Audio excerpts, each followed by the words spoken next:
One day, in a noisy, sweaty, and small boxing gym called Iron Fist Gym, young kids were training hard. This gym wasn't fancy. It was old, with broken lights and posters falling off the walls. But it was full of fighters trying to become great. On the walls, there were pictures of famous boxers like Muhammad Ali and Sugar Ray Leonard. One poster showed Mike Tyson, a super famous boxer from the past. But the poster was torn and curling at the corners. People didn't look at it anymore. Now, the gym was ruled by a coach named Stone Carter. Everyone called him Coach Stone. He was loud, mean, and liked to make people feel small. He thought yelling made fighters stronger. He didn't like old boxers. He always said, "Mike Tyson? He's just old news." But that morning, something special happened. A shiny black car stopped outside the gym. It didn't play music. It didn't honk. It was very quiet. Inside the car was a man wearing a hoodie with a gray beard. His eyes looked sharp, like a lion's. That man was Mike Tyson. Yes, the Real Iron Mike. Mike stepped out of the car. He didn't bring cameras or a big group of people. Just him. Quiet and strong. He had given money to this gym a long time ago to help it stay open. Today, he wanted to see how the young boxers were doing. Inside, kids were jumping ropes, punching heavy bags, and sparring in the ring. Everything stopped when Mike walked in. One boy whispered, "Is that Mike Tyson?" Another said, "No way, that's really him." But one man didn't look happy.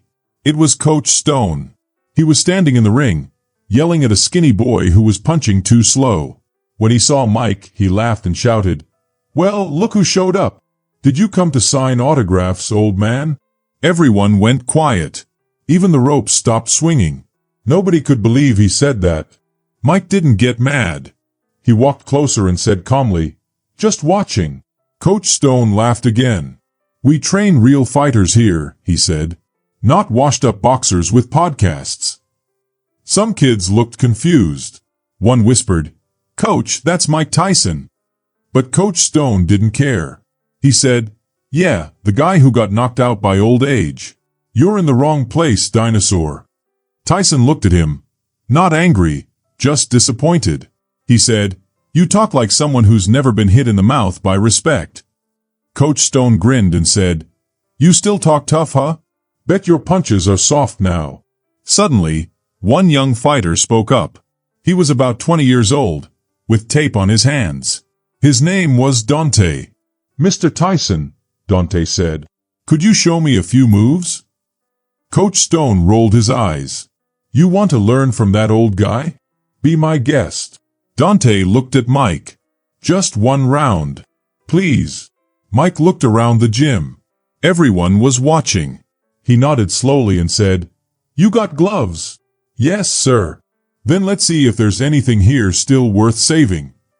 Coach Stone laughed again, but a little nervously this time, because the man he just teased was stepping into the ring. And suddenly, the air in the gym felt heavy, like a storm was coming. Mike stepped into the ring. There was no music, no lights, just quiet. You could hear the ropes creak. Everyone stared. Dante's hands were shaking a little. Not because he was scared of Mike Tyson, but because this was a big moment. He was sparring with a legend. Mike didn't say much. He just pulled off his hoodie and handed it to a trainer. Underneath, he wore a black tank top. His arms were big and strong, marked with old scars.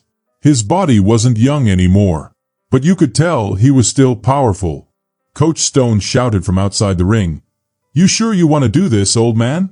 Mike didn't answer. He just put on his mitts and said to Dante, "Jab, quick and light." Dante threw a jab. It smacked the mitt. Mike nodded. Again. Elbow tighter. Dante threw another jab. Cleaner this time. Now jab, step in, right cross. Don't think. Just do it. Dante followed his words. Jab, step, cross. The mitt cracked loudly. Everyone turned to look.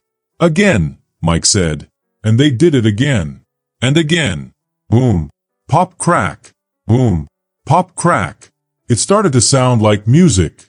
Mike moved fast, smooth like water. He wasn't just holding mitts. He was dodging punches too, like it was a real fight. Kids in the gym stopped training. One dropped his jump rope. Another took off his gloves just to watch. Even Coach Stone's own students came closer to the ring. What was happening wasn't just training. It was magic. Like a dance. Dante was sweating, breathing hard. "This is the best I've ever felt," he said. Mike didn't smile. He just said, "Don't think. Feel. Don't chase. Close. That's how you finish." One more combo. Boom. Dante stumbled back from his own punch. Mike caught him and said, "That's the first time I felt your name." Coach Stone laughed from the side. "Cute little show," he said. "But that ain't the Tyson era anymore. You're not scary. You're just old." Mike looked at him. "Come again." But his voice turned cold. "Say that again." Coach Stone stepped closer to the ropes and said loudly, "You're a has-been. A washed-up boxer trying to be cool. This is MY Jim now." Mike walked toward him. Slowly. "You bark loud," Mike said. "Let's see if your fists are just as loud." Coach Stone blinked. "What?" Mike said again.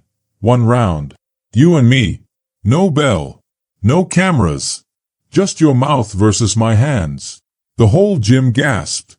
"What?" Dante dropped his towel. The kids hitting bags turned around. Someone whispered, "Did he just challenge Coach Stone?" Coach Stone laughed nervously. "Are you serious?" Mike didn't smile. "You mocked my name. Let's see if you can fight like you talk." Now Coach Stone had a problem. Everyone was watching. He couldn't say no.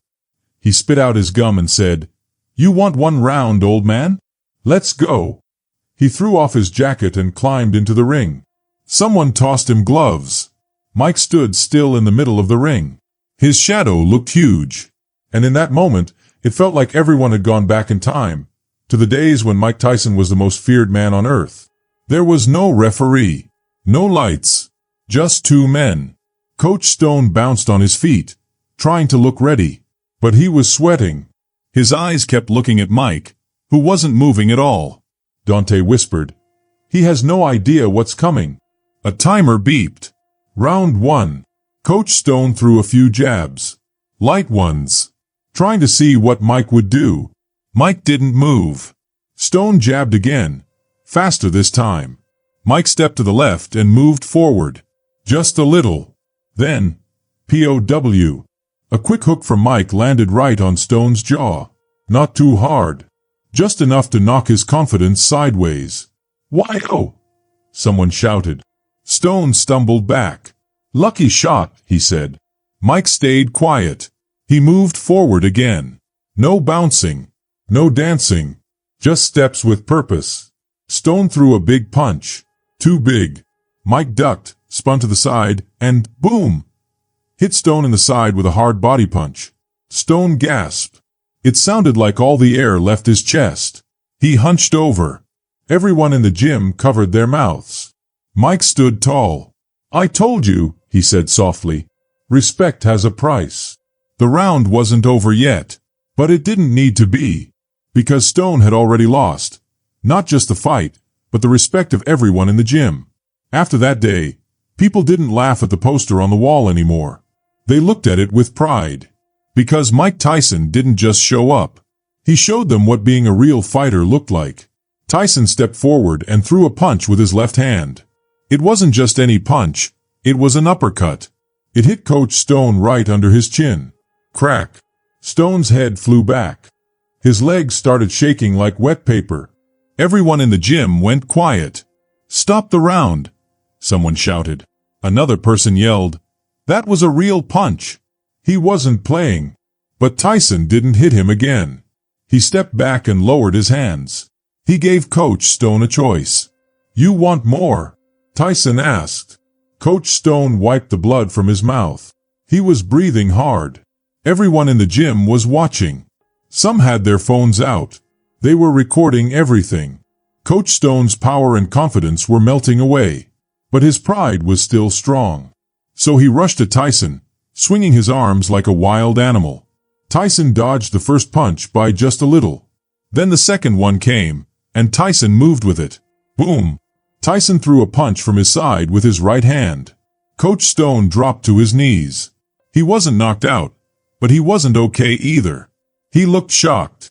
The gym was silent. Even the people who laughed at Tyson earlier were holding onto the ropes, gasping.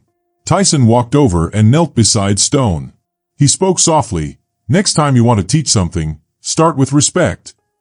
Then Tyson stood up, walked out of the ring, and left. His gloves were still on. He didn't even have a scratch. And behind him, the only sound was silence. A deep, heavy silence. The next morning, the videos were everywhere. Not on TV, not on ESPN, but all over phones.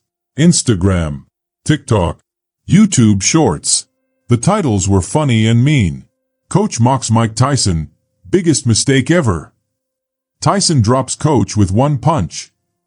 Never disrespect a legend. The video showed the punch again and again. Some clips showed it in slow motion. You could hear the sound. It was loud, like a door slamming. People online were laughing and clapping. Someone commented, "He talked like a lion, but had the chin of a bug." Another wrote, "Tyson didn't even try. That was 40% power." People stopped calling him Coach Stone. They started calling him the guy who got knocked down. His phone wouldn't stop buzzing. Messages, missed calls, texts. Even other coaches were asking, "Bro, are you okay?" Inside his gym, things got worse. His own fighters looked away when he passed. Some whispered. Some smirked. One boy copied the punch and fell to his knees pretending to be Stone. Others laughed. Coach Stone yelled at him, "Back on the bag." But his voice didn't sound strong anymore. The fear was gone. The fighters weren't afraid of him now. Meanwhile, something else was happening. Dante, a young fighter who trained at the gym, had also been seen in the videos. Not getting hit, but training with Tyson. Helping Tyson. Learning. Now people were talking about him. Young boxer trained by Tyson after coach disrespects legend. Tyson lifts up the student after putting down the coach. Brands and reporters wanted to talk to Dante, but he didn't care. He just kept training. Every day. He stayed focused. Because Tyson didn't just punch Coach Stone, he lit a fire in Dante. A fire to get better. That night, Stone sat alone in his small office at the back of the gym. He watched the video again. And again. He saw himself getting hit. Saw himself falling. He heard Tyson's voice again. "Next time you want to teach something, start with respect." Stone leaned back and wiped the sweat off his face. He didn't feel like a coach anymore. He felt like a warning. A lesson to others. The next morning, the gym was different. No loud music. No yelling. Just the sound of jump ropes and boxing gloves hitting bags. Coach Stone sat in his office, blinds halfway down. He pretended not to hear the whispers. But he knew what they were saying. His gym wasn't really his anymore. The fighters were still training hard. But not for him. They were repeating things Tyson had said. Shorten your punches. Let your feet talk. Power comes from patience. Dante shared Tyson's words. The other fighters listened to him now. Not to Stone. Every time Dante threw a good punch or dodged just right, others clapped softly. They weren't mocking Coach Stone. They were moving on. In the corner of the gym, someone had printed a photo of the moment when Stone fell to his knees. They taped it to the locker room door. Underneath, someone had written with a marker, "Respect is earned." Coach Stone tore the photo down. But it was too late. The message was already inside everyone's heads. That afternoon, Coach Stone came down to the gym floor. He stood behind Dante, who was hitting the heavy bag. "Keep your back foot on the ground more," Coach Stone said. Dante looked over his shoulder. He was polite, but not friendly. Tyson said to lift it a little when moving, Dante said. Coach Stone's jaw tightened. "Are you listening to him now?" Dante didn't answer. He didn't have to. Coach Stone turned and walked away. He went back upstairs, closed the door, locked it. He sat down, just like he did every day for the last 10 years. Posters on the walls. trophies, old gloves, all showing his past. But now it just looked like a museum. A museum about someone who used to matter. He opened his laptop and typed his name into a video website. Right away, hundreds of videos. Coach Stone knocked down by Tyson. Most satisfying knockout ever. This is what happens when you disrespect a legend. He clicked one video. The comments kept coming. He roared like a lion, dropped like a kitten. Tyson showed him mercy. This is what an ego-meeting experience looks like. Coach Stone closed the laptop. He was breathing hard. He walked to his mini fridge, grabbed a beer, but didn't drink it. He looked across the room at a photo on the wall. It was crooked. It showed him and his old coach, Coach Ramirez. The man who taught him how to fight, how to be a coach, how to respect others. Coach Ramirez once told him, "You lose your power when you stop listening." Coach Stone hadn't been listening. Not to his fighters. Not to himself. Not even to Tyson. Suddenly, someone knocked on the office door. Coach Stone didn't move. A voice called, "Coach, someone's here to see you." It was Mateo, a young fighter. Stone stepped downstairs, still confused. Outside, a man in a black cap handed him an envelope. He didn't say anything. Just nodded and left. Stone opened it. It was a fancy letter. The paper was thick. The letters were gold. It said, "Coach Marcus Stone Carter, you are invited to the National Boxing Legacy Summit in Las Vegas. Guest of honor, Mike Tyson." There was a note attached. "I don't hate you, but maybe this time come to listen." Coach Stone stood on the sidewalk, holding the letter. For once, he didn't have anything to say. He looked through the window. Dante was still hitting the heavy bag. Calm, focused, strong. For the first time, Stone didn't see a fighter he trained. He saw a fighter becoming something greater. He looked back at the invite. Las Vegas. Tyson. A second chance. Maybe it would change nothing. But deep inside, something small and quiet told him this. If he stayed here, he would slowly fade away. But if he went, he might remember who he was supposed to be. Coach Stone Carter slowly walked into a big room filled with lights and tables. It was a ballroom, and lots of people were sitting and talking. Most of them were boxing coaches and trainers. Some people looked at Stone with soft smiles, but others gave him cold, unfriendly looks. Stone didn't say anything. He just walked quietly and found a chair in the back of the room, close to the exit door. He wanted to sit where he felt safe. Then, the lights turned down low. A man walked onto the stage and tapped the microphone.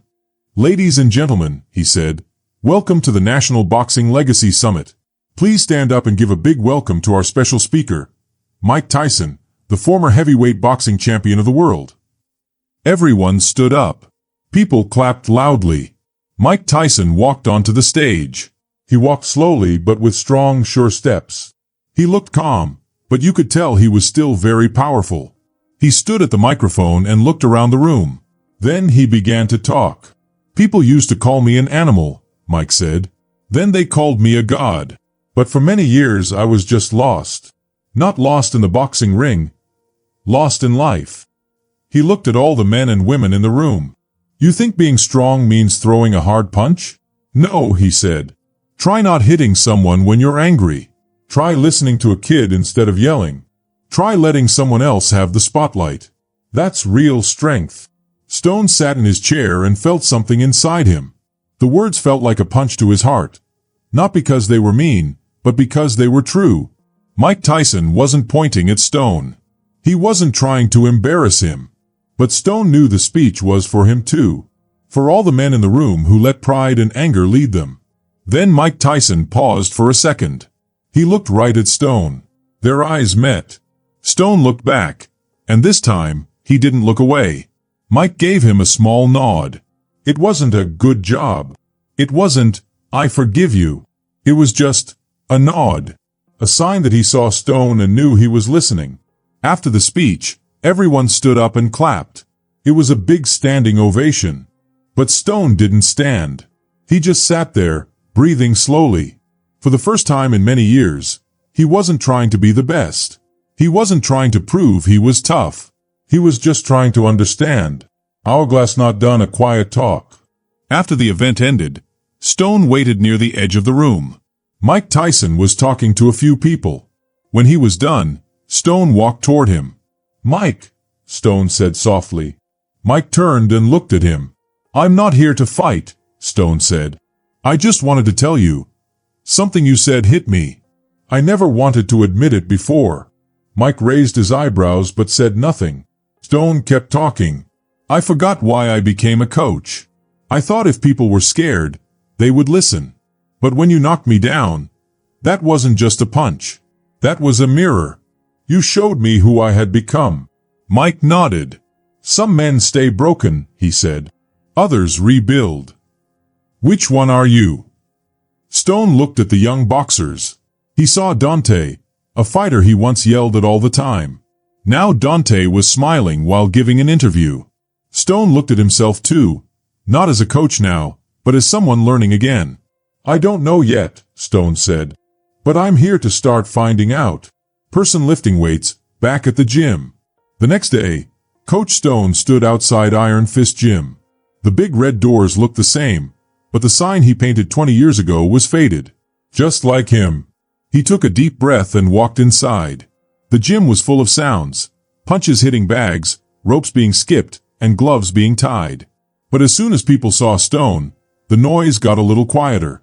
Just a little. Enough for him to feel it. The air changed. People used to respect him. Now they weren't so sure. Dante was in the ring, practicing with another fighter. He stopped for a second when he saw Stone. He gave a quick nod but didn't say anything. Then he went back to sparring. Stone didn't go into the ring or shout out tips. He walked over to the assistant coach and said quietly, "I'm not here to take over. Just watching, if Dante's okay with that." For 2 whole hours, Stone said nothing. He didn't yell. He didn't tell people what to do. He just watched. He saw how the fighters moved. He saw how Dante helped the younger kids after his own rounds. Dante didn't shout.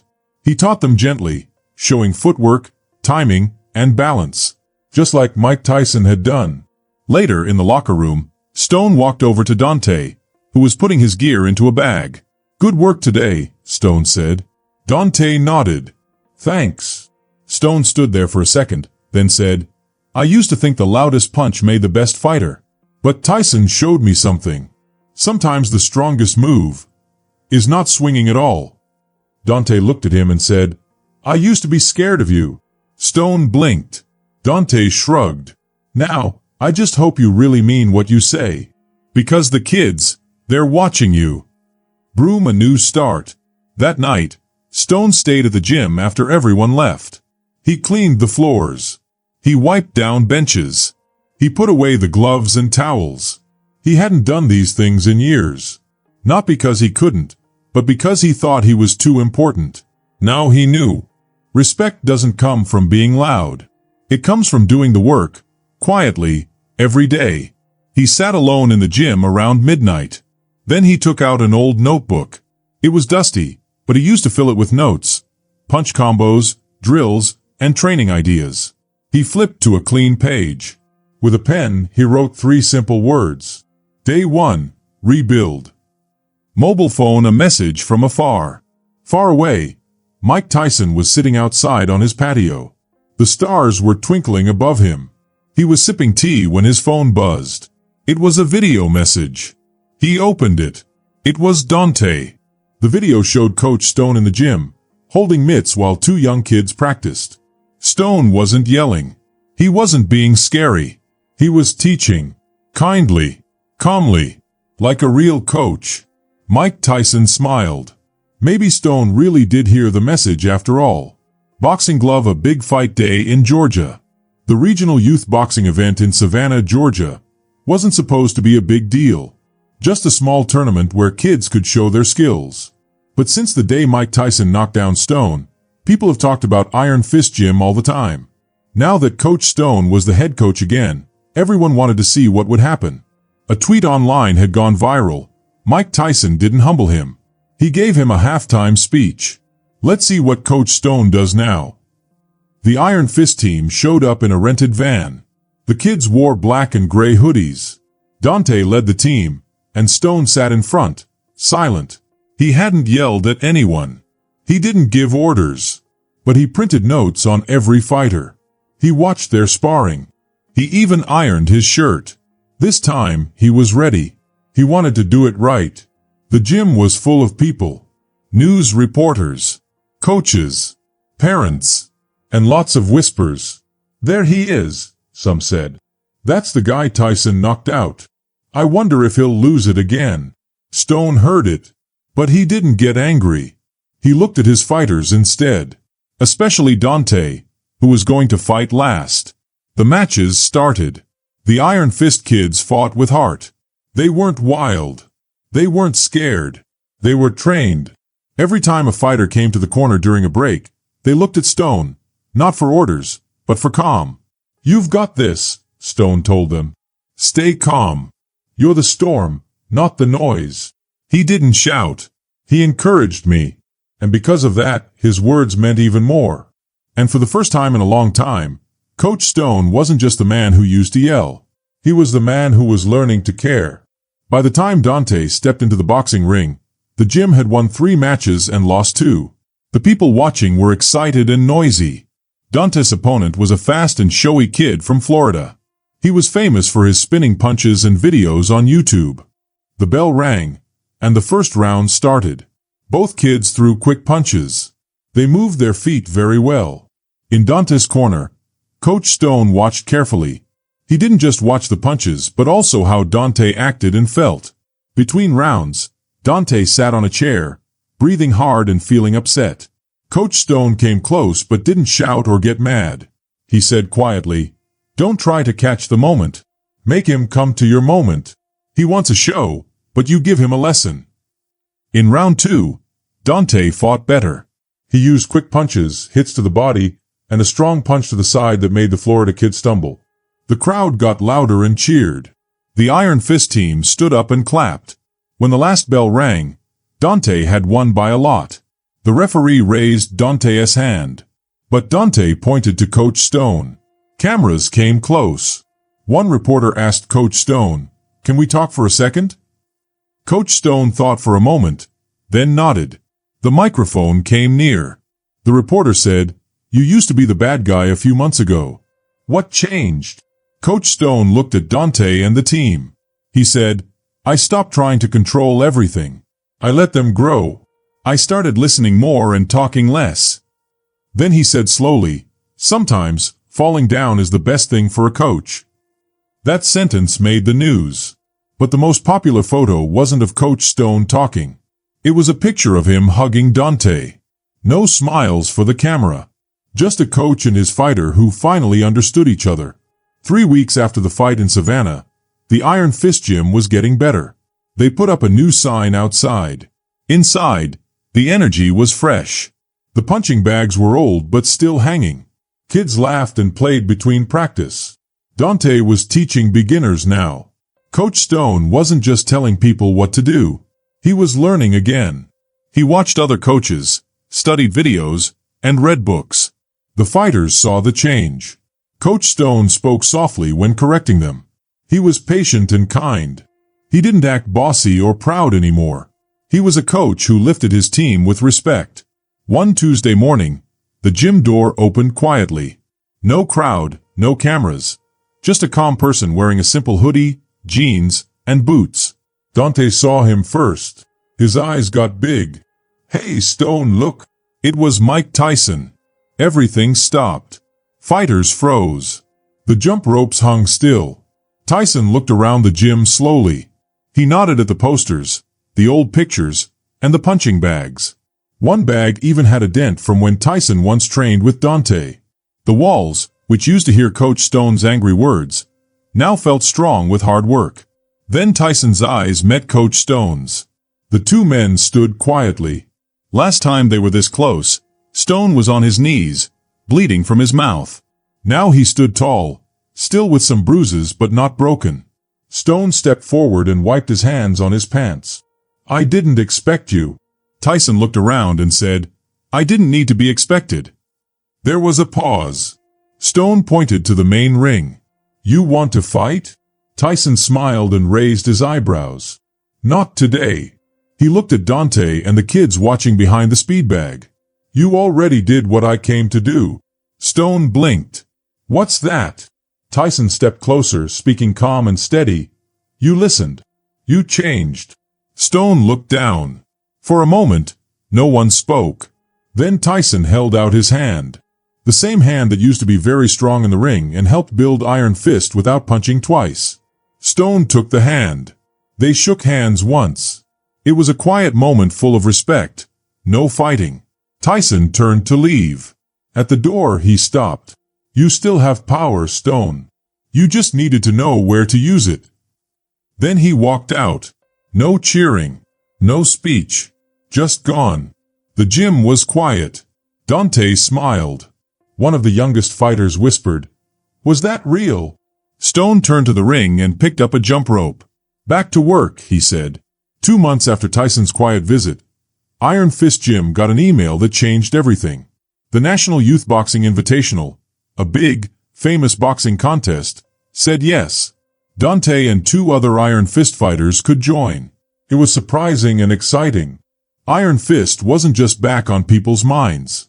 Now, everyone was watching. Dante looked more focused than ever.